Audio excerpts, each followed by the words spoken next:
What's going on? This is Larry at Awaken the Code. Hope this day finds you well. Hope this information finds you well. Very new channel.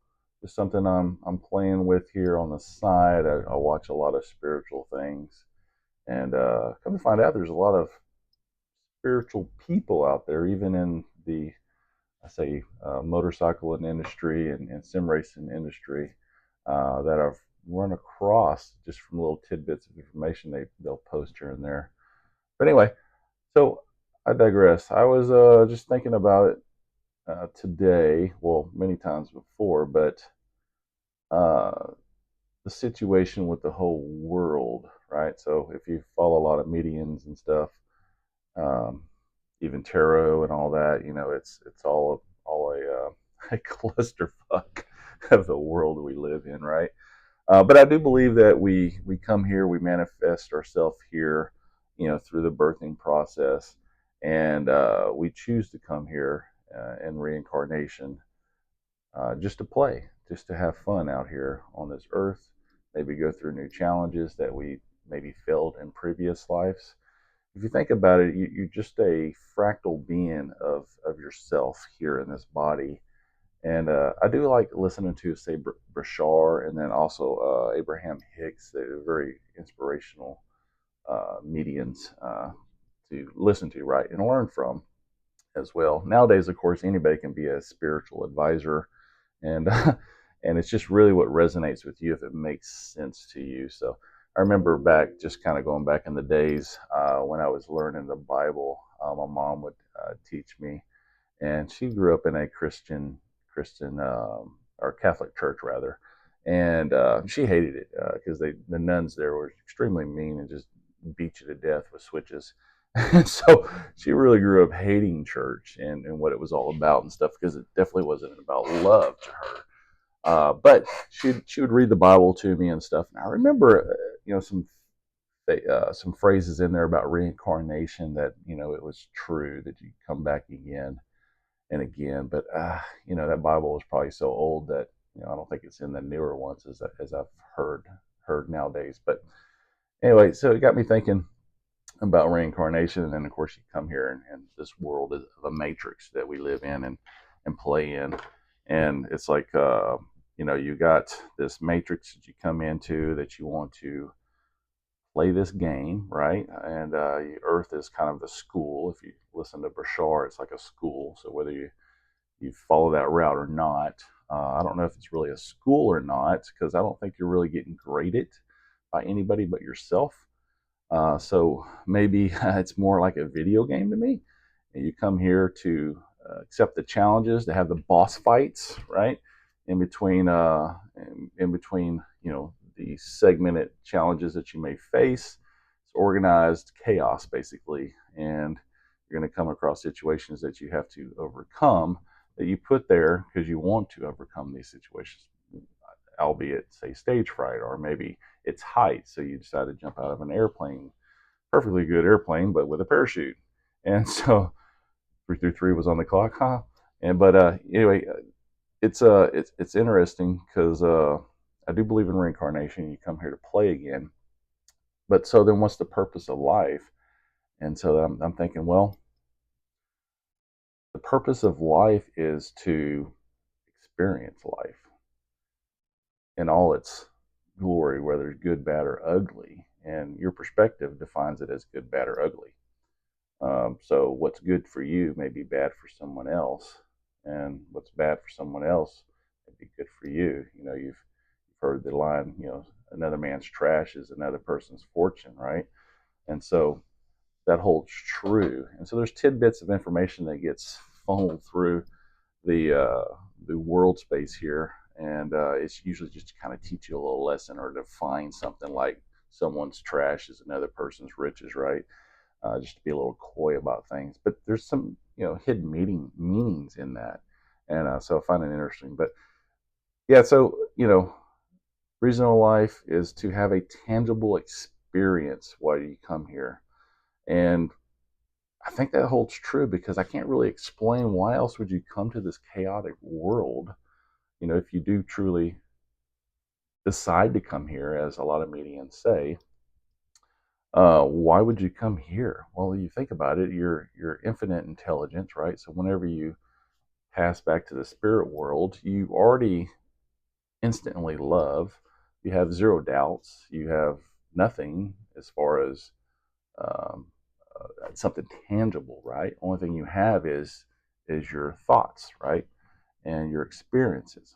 So when you're basically, you can kind of think of yourself as stardust, right? When you're stardust floating around, observing, there's no actual tangible experience that you have as yourself in a meat suit, basically, right? I call it a meat suit. It sounds a little crude, actually, but you do have this avatar that you're playing in that you decided to come in, and maybe it's not the perfect body that you like, uh, or maybe it is. Maybe you don't give a crap about how your body looks. You're just here for experiences of certain kinds, right? So, hence why you may have people that become actors because they can have an acting experience in many different scenarios, and that would be quite fun, right? So you can be a cop or a firefighter or a nurse or a doctor or a villain or whatever, right? You could be Batman. I'm Batman.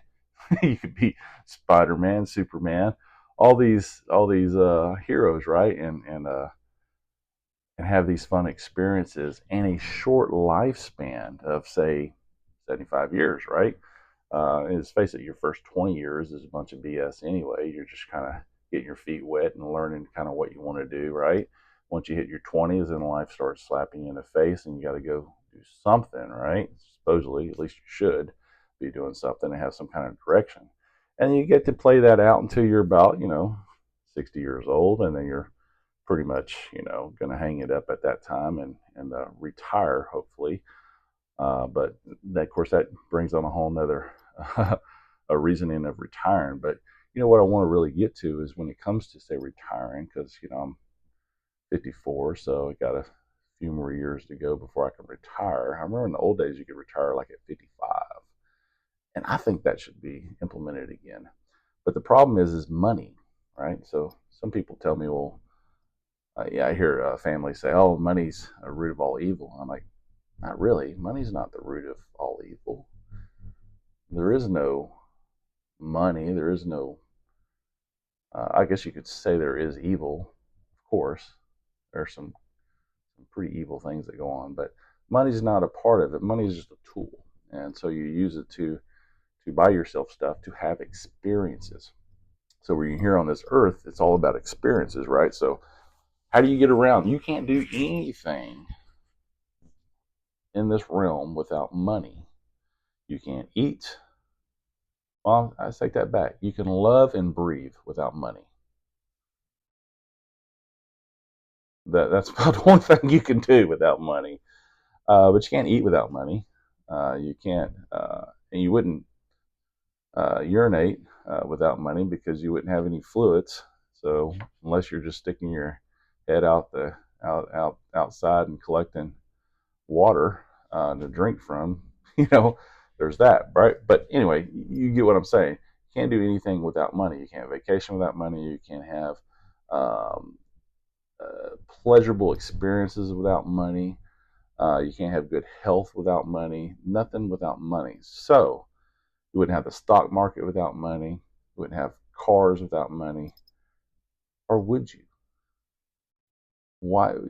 Money is just a tangible thing, something we decided that we're going to call that money and exchange it for good. I'll give you some rice if you give me some green beans, and here's this money you can spend to go buy yourself a new tractor so you can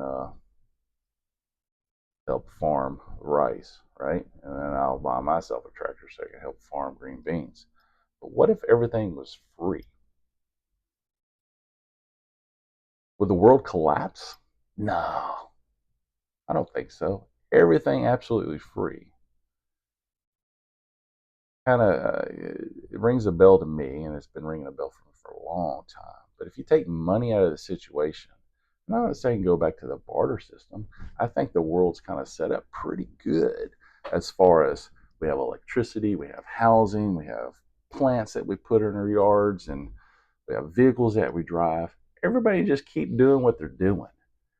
Follow your highest excitement. So if you want to be a doctor, go be a doctor. But you go to college for free. And yeah, you got to pass your grades and stuff, right? Be an engineer, be an engineer. You want to build bridges, be a civil engineer. Whatever your interest is. If you want to be a waiter, go be a waiter. It's still producing to the environment that you live in globally, right? So it wouldn't matter what you're doing as long as you're contributing to society. Then everything would be free.